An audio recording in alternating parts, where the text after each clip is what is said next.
Professor Zixithera adjusted her neural interface crown, its crystalline nodes pulsing with soft blue light as she accessed the Galactic Archive's vast repository of primitive mythologies. Around the amphitheater, dozens of her colleagues from across the known galaxy settled into their bioadaptive seats, their various forms of sensory apparatus trained on the holographic display that materialized at the center. Today we conclude our comprehensive study of the most primitive sentient species in our galaxy, the humans of Sol 3, Zixithera announced, her translator converting her crystalline chimes into the common tongue. Their mythology is perhaps the most fascinating example of evolutionary cognitive failure we've encountered. A ripple of amused acknowledgement passed through the assembly. The Veltari delegation's photosynthetic patches flickered with mirth, while the gaseous nethys swirled in patterns that conveyed scholarly entertainment. Dr. Kortham, a respected xenoanthropologist from the Rigel system, leaned forward in his hover chair.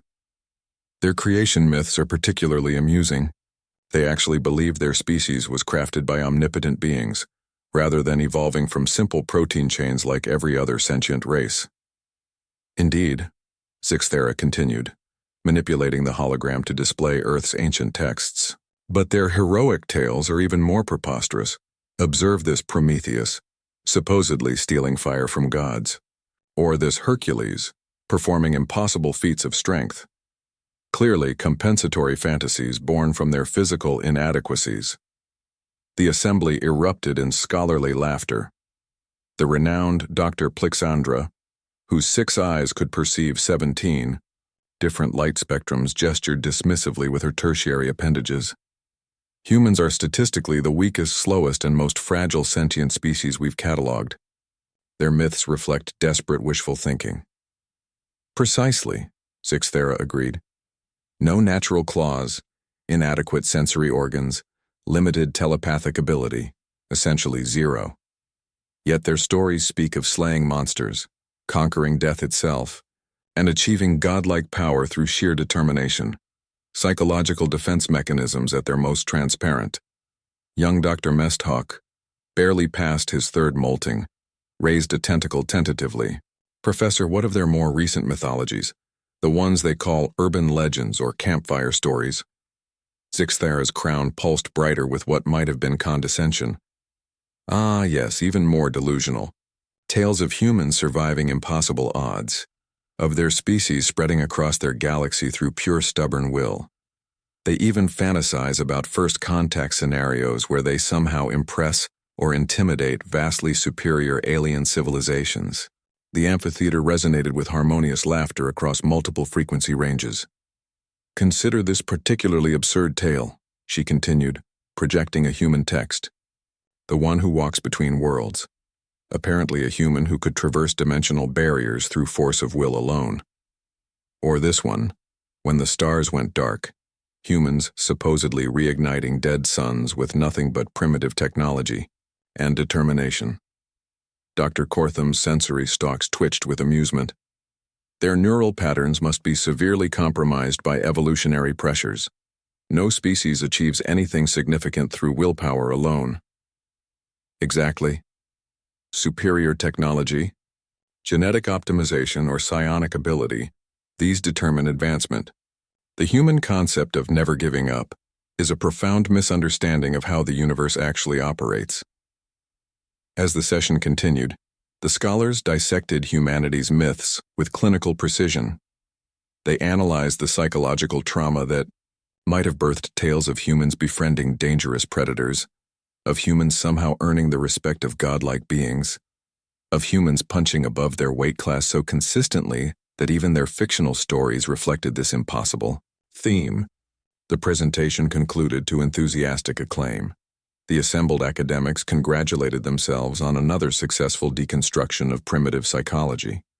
They filed out, chattering about their next subjects, perhaps the equally amusing mythology of the silicon-based Crystari, who believed their race could achieve consciousness transfer.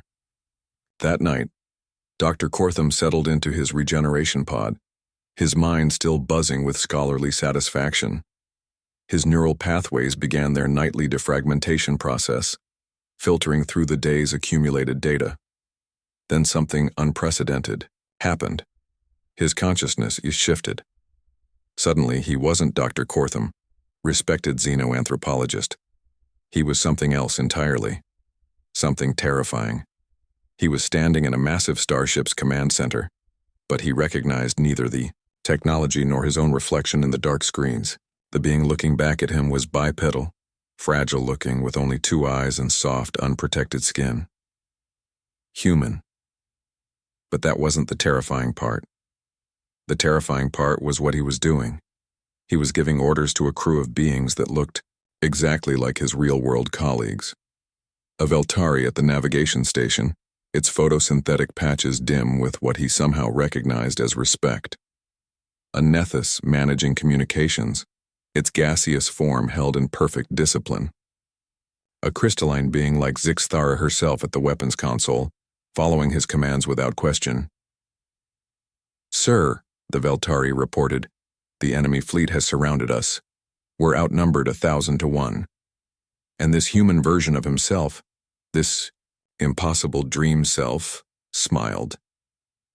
Good, he heard himself say with quiet confidence. Even odds.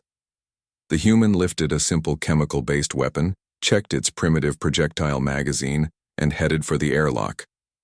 "Sir," called the Nethys, its translated voice filled with concern. "Where are you going?" To end this. And somehow, impossibly, every being on that bridge looked at this fragile, primitive human and believed him. Dr. Cortham woke up screaming. His regeneration pod's emergency systems activated, flooding his chamber with calming pheromones and neural stabilizers. But nothing could erase what he had experienced.